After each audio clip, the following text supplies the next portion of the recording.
ففروا إلى الله إني لكم منه نذير مبين. Bagaimana cara menyikapi setiap cobaan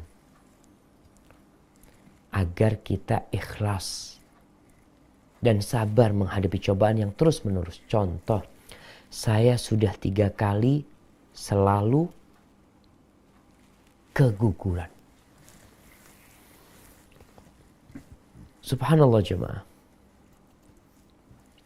Anak adalah perhiasan dunia. Al-malu wal banun zinatul hayatid dunia. Kehadiran anak dinanti-nanti. Dan proses datangnya anak itu, ya kita tahu proses yang cukup lama, butuh perjuangan. Tahu-tahu anak yang dikandung gugur. Bagaimana sekarang supaya kita bisa sabar menghadapi ujian ini?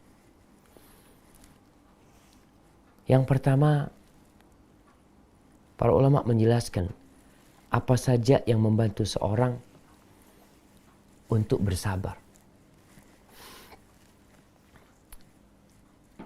Ketahuilah bahwasanya hidup ini ujian. Yang suka,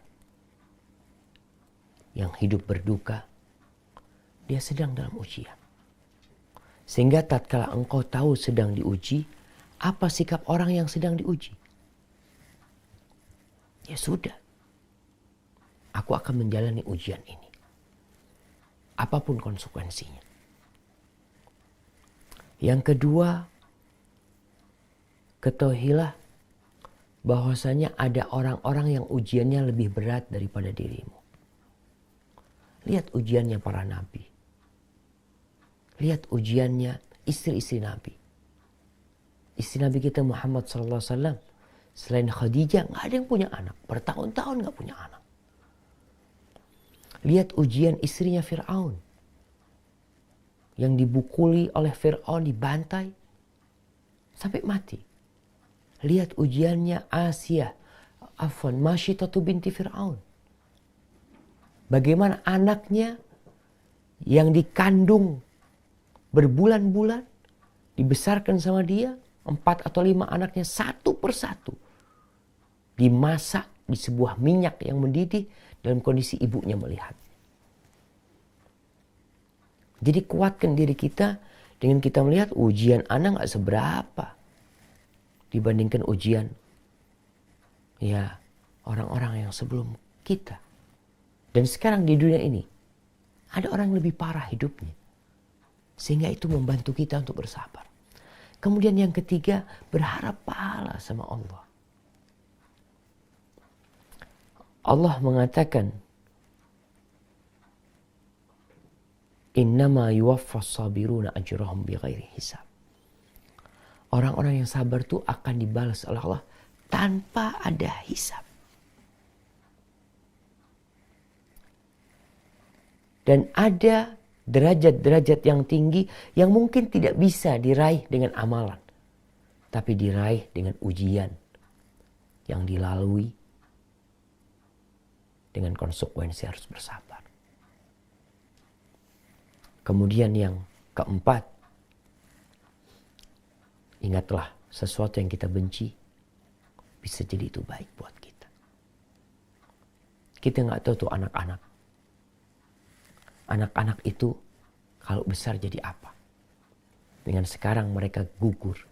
Dan kalau anak-anak bayi itu gugur setelah ditiupkan ruh, maka ketahuilah bahwa anti telah memiliki tabungan di akhirat. Anak-anak kecil yang meninggal dunia setelah ditiupkan ruh, maka dia akan menanti orang tuanya kelak di pintu surga. Mereka tidak mau masuk surga. Mereka menanti kehadiran orang tua mereka. Ditunggu itu orang tuanya. Maka dengan cara seperti itu mudah-mudahan kita akan bersabar. Dan hindari ucapan lau, andai kata. Biasanya orang kalau sudah keguguran akan banyak alasan yang dicari. Oh ini gara-gara ini, oh gara-gara ini, gara-gara itu. Seharusnya istirahat, bed rest. Kenapa kok jalan? Andai kata tidak turun dari tempat tidur, insya Allah nggak keguguran. Andai kata ini, andai kata gitu. Tutup semua itu pintu laut. Katakan qadarullah wa masya'a fa'al. Ini sudah takdir Allah dan Allah bertindak apa yang dia kehendaki. Di sini seorang perlu menanamkan keimanan dengan takdir. Andai kata seluruh dokter di kota itu berusaha menjaga kandungan supaya tidak gugur, tapi Allah telah menetapkan gugur dia. Maka tugas kita seorang hamba ketika mendapatkan musibah, menerima. Dan katakan, Allah lebih tahu dengan yang baik buatku. Dan kita kalau menerima apa yang sudah Allah tentukan, tenang hidup kita.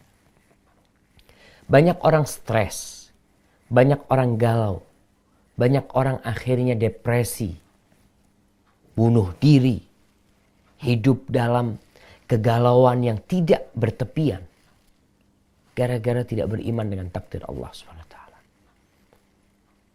Allah sudah mengatakan, وَلَنَبْلُوَنَّكُمْ بِشَيْءٍ مِنَ الْخَوْفِ. Kami benar-benar akan menguji kalian dengan sesuatu dari rasa takut. Walju, rasa lapar.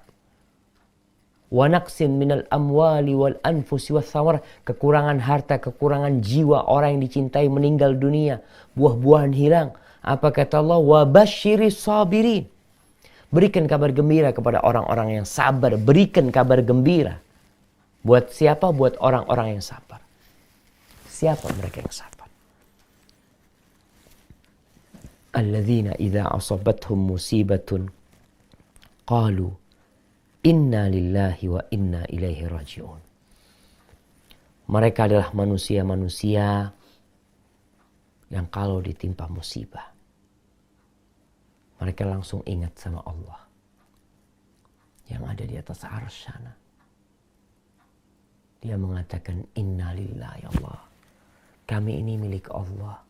Kita ini milik Allah. Wa inna ilaihi raji'un.